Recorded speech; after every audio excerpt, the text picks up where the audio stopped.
Capítulo 27. O ambiente influencia na carreira. E vamos falar sobre isso.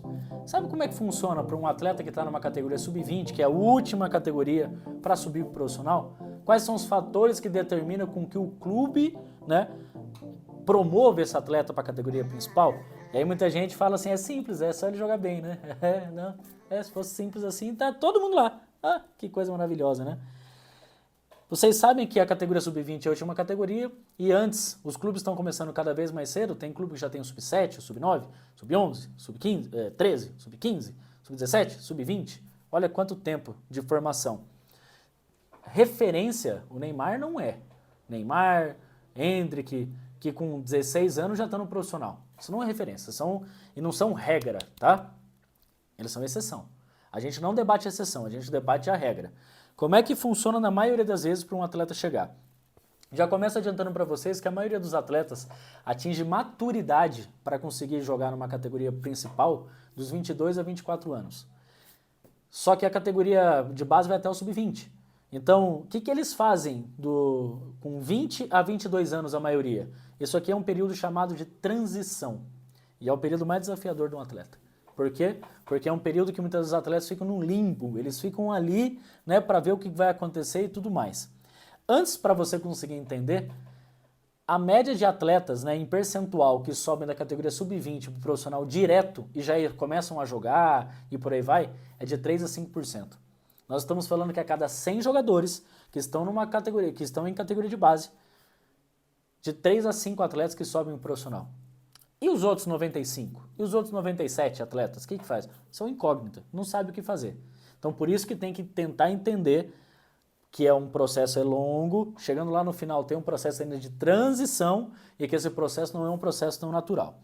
Aqui eu vou colocar alguns fatores que influenciam nessa decisão do clube em escolher quem atleta vai subir da categoria de base profissional, quem vai ser emprestado, quem vai dar e por aí vai, tá?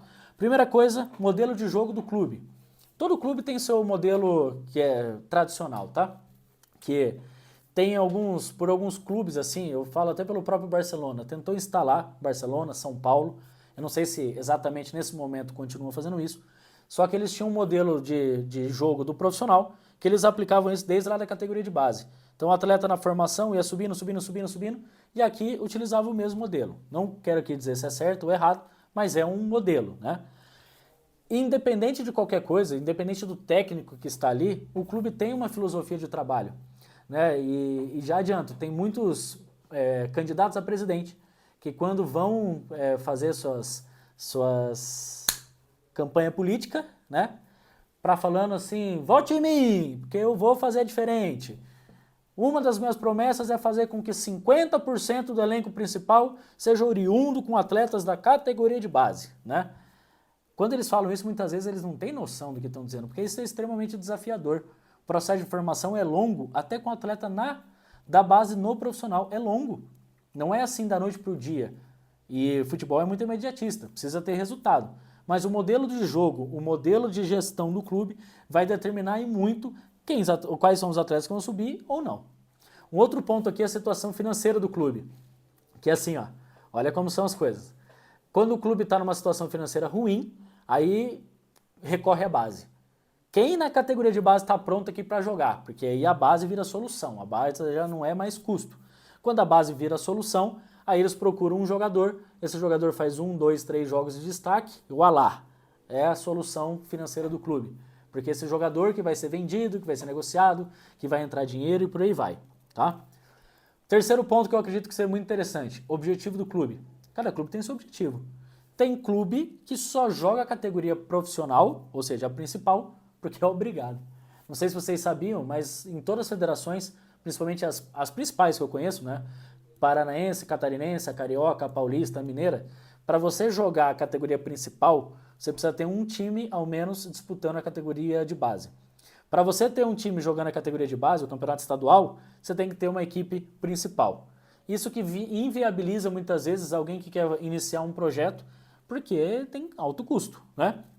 Mas tem clubes que não estão preocupados em subir para a Série A.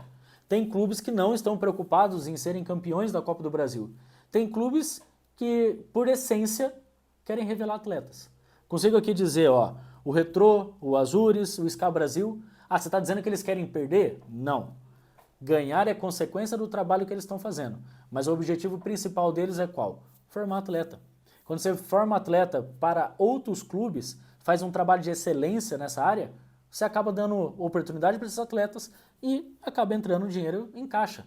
Já aconteceu muito desses clubes que têm o trabalho de formação, eles trabalharem com o atleta uma temporada inteira, quando chega no final da temporada eles têm um jogo importante, seja da Copa do Brasil Sub-17 ou Sub-20, ou tem uma final do Campeonato Paranaense, aí chego para conversar com os dirigentes do clube e eles falam, estamos desfalcados, perdemos 7 jogadores.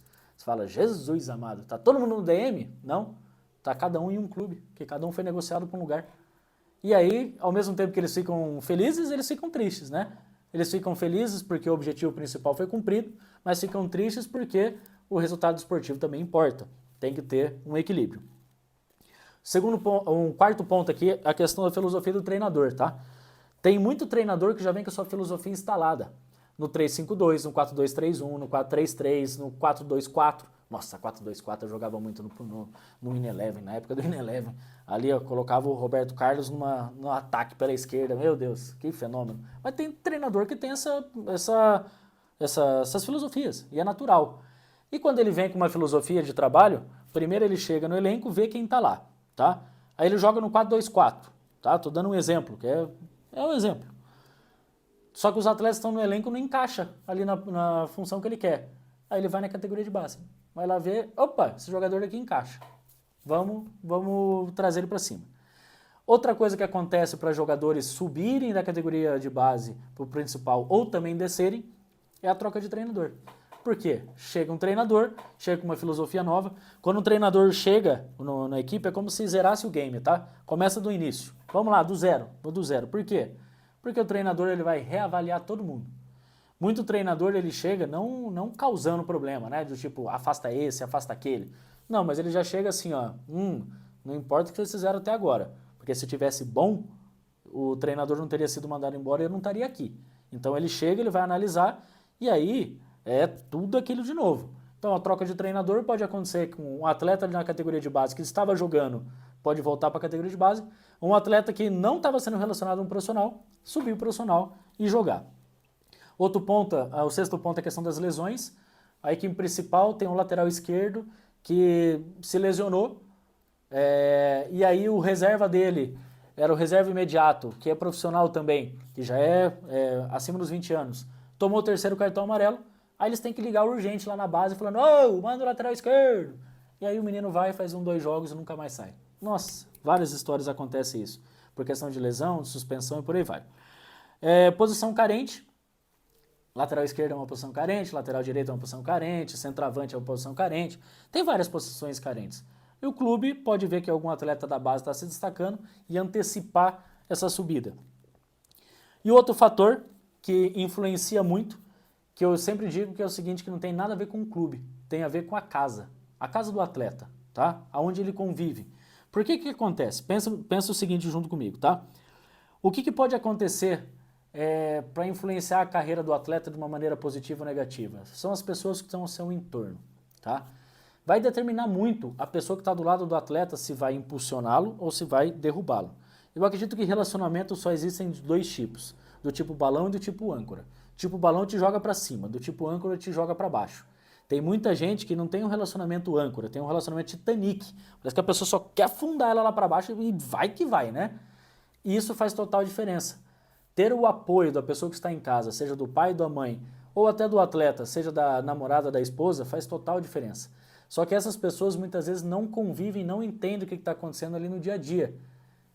Qual que é o trabalho principal? Ouvir quando esse atleta vir com alguma objeção, alguma reclamação, alguma coisa.